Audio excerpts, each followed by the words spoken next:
This is from near Durango and 215. Brian. Gary, good evening. The new inspectors the county wants to bring on would be brought in as freelancers, not as county employees. Tonight, the county's Housing Inspectors Union believes this move will lead to quickie inspections, endangering homeowners, and that it would allow home builders to work outside of county regulations. The county's building director says these outside inspectors will be carefully watched. We are going to be monitoring them, every single one of them, and every single house on a specific basis.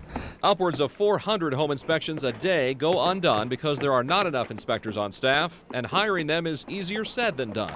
The available pool is very small, and the other jurisdictions are also hiring. The independent inspectors plan has been approved by the county commission with specific rules and regulations to come later. The county's Housing Inspectors Union tells Eyewitness News the plan gives developers too much power.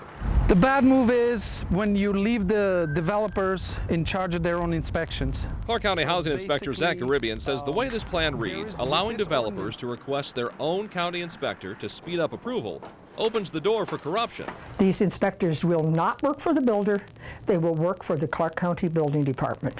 Irene Porter with Southern Nevada's Home Builders Association supports the plan, saying developers will pay for the privilege of having a dedicated inspector, but will not be able to control what the inspector does.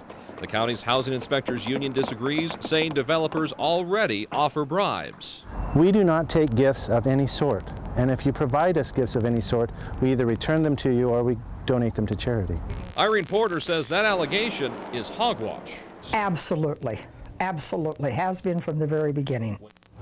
So we have two different sides with two different stories here. The county's Housing Inspectors Union says that this is an issue of safety, making sure that housing inspectors have the proper training, that they follow the proper guidelines to make sure that when they look at new homes, they know what they're doing.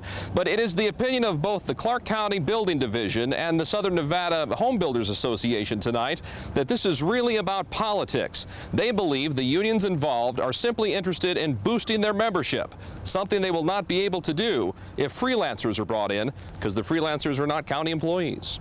Reporting live this afternoon, Brian Allen, Channel 8 Eyewitness News. Thanks, Brian.